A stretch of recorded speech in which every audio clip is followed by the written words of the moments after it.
go.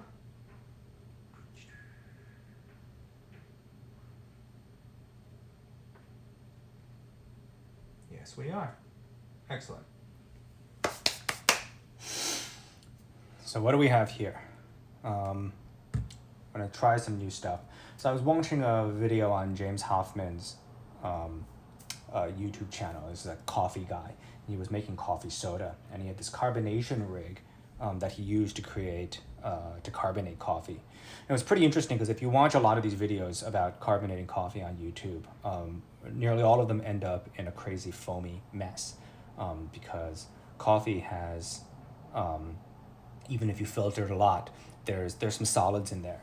And these act as nucleation sites so that if you bubble CO2 through the coffee, it'll foam up like mad. And he had a setup that he was able to carbonate because you don't need to foam up the liquid in order to actually carbonate something. Carbonation is dissolving CO2 in a liquid, which could happen fast if you shake it up, or it can happen slowly through diffusing in. And I wanted to set up similar to that as a kind of an upgrade to the existing soda siphon I have, which is this EC unit. This is a classic soda siphon. You charge up the soda with a CO2 canister here, and then you charge it up, and then you squeeze the trigger, and then since the inside is under pressure, squeezing the trigger will push the soda out. Inside of this is of course the valve mechanism for the trigger, as well as the kind of a feeding tube, and this tube is used both to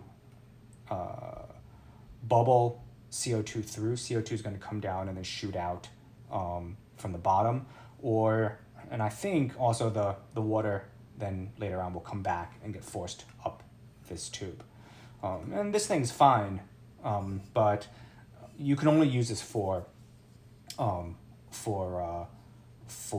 water.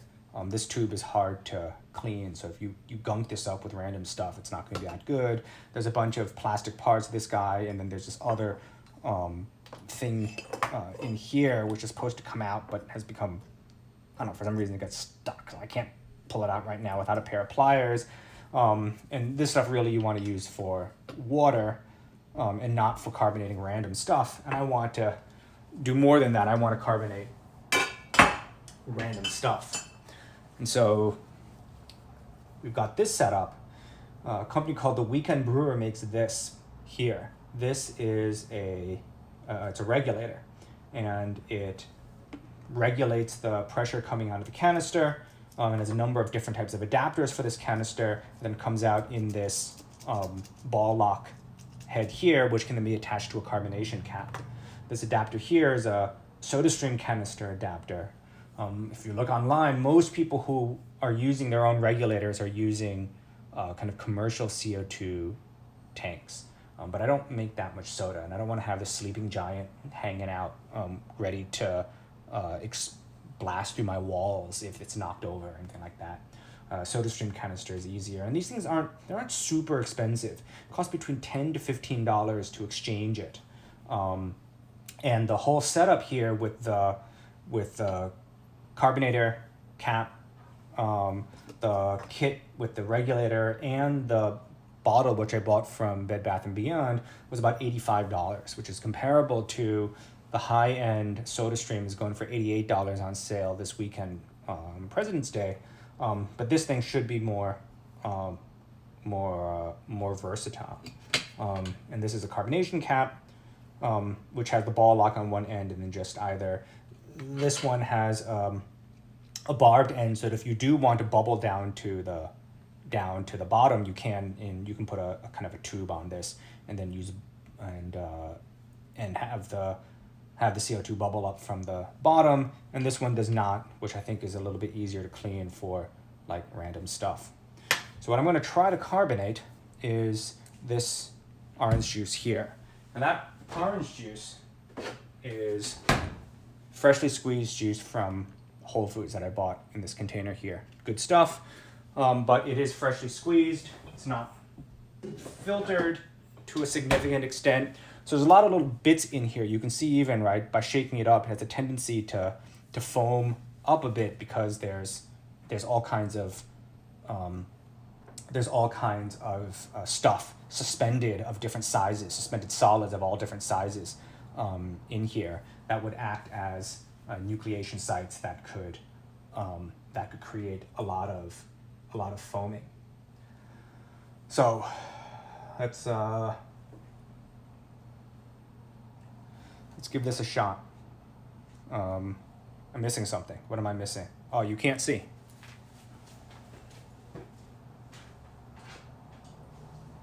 Safety glasses, just in case I do something stupid and blow something up. All right, so let's take this lid off and then put the carbonation cap on. And then I will put on the ball adapter and then turn on the pressure. Start at 30 psi, which people say is about regular soda pressure. And then I'll turn the regulator down, close off the supply. And of course it still shows 30 because the system now, right, the tube and the bottle is pressurized. I'm gonna take the ball cap off, and then I'm gonna shake to dissolve what I can. Now there was air in here, so what a lot of people do is do a two-stage carbonation, which is release out now to push what was in here out. Whoops, a little bit too. I see that other regulator is easier to deal. The other carbonation cap is easier to deal with. So hard to open this one just gradually. What's going on here? Am I missing? Yeah, I'm missing supposed to be a gasket in here. I'm surprised that worked at all. All right, forget this for the moment. Lost the gasket in this thing. I'll use that to purge. Switch to this guy. There's a gasket in here, and that makes it a lot easier to open gradually. Oh, you can feel it pushing down the gasket. All right. Let's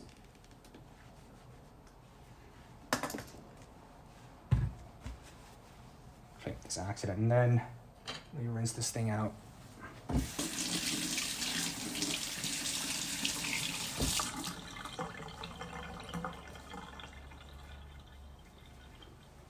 Now this line is still pressurized, still at 30 psi. So even though I purged, I took down the pressure in here, there's still gas in the line. If I squeeze this in, it's going to push out. So I'm going to purge the gas line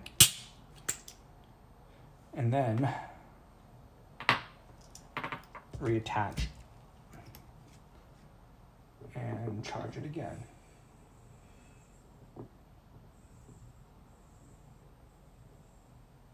This time I'm going to take it up to 40.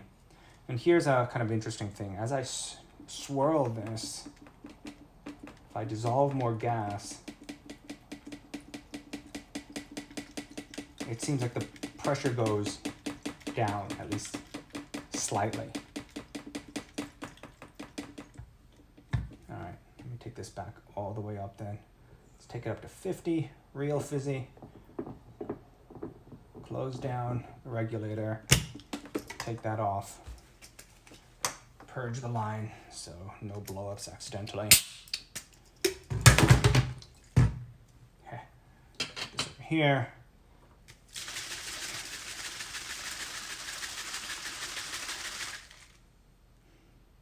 Shake, and then let that settle, and then let's see if this thing is carbonated.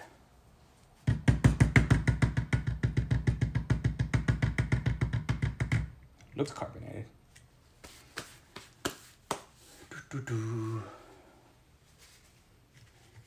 Now, ideally, for the fizziest results, you put this back in the fridge, leave in the fridge for like 30 minutes, 60 minutes or longer.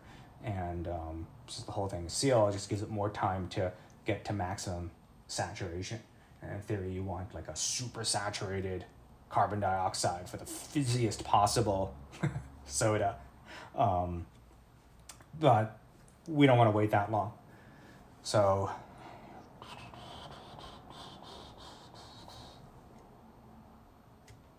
all right, now let's release the pressure.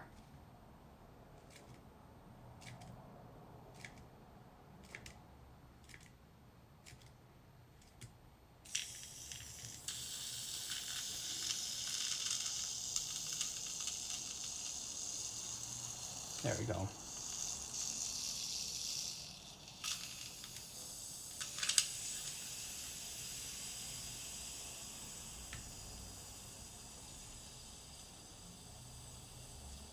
So it is foaming up. I could have probably let this go a little slower and maybe preserved a little bit more gas, but I think it is pretty fizzy. So let's see.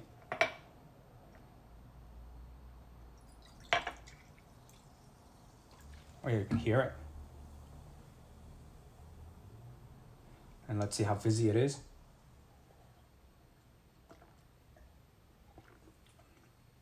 Oh yeah, that's pretty fizzy. That's definitely like soda level fizziness. At full orange juice strength. So this is different than like a blend where you use like a soda water or sweetened soda water and combine it with a little bit of orange juice, like an Orangina. This is full strength juice that's been directly carbonated.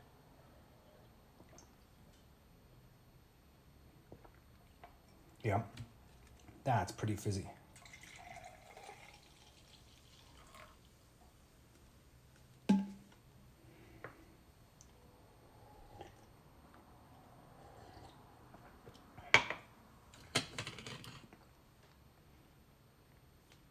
Cleanup of these is pretty simple.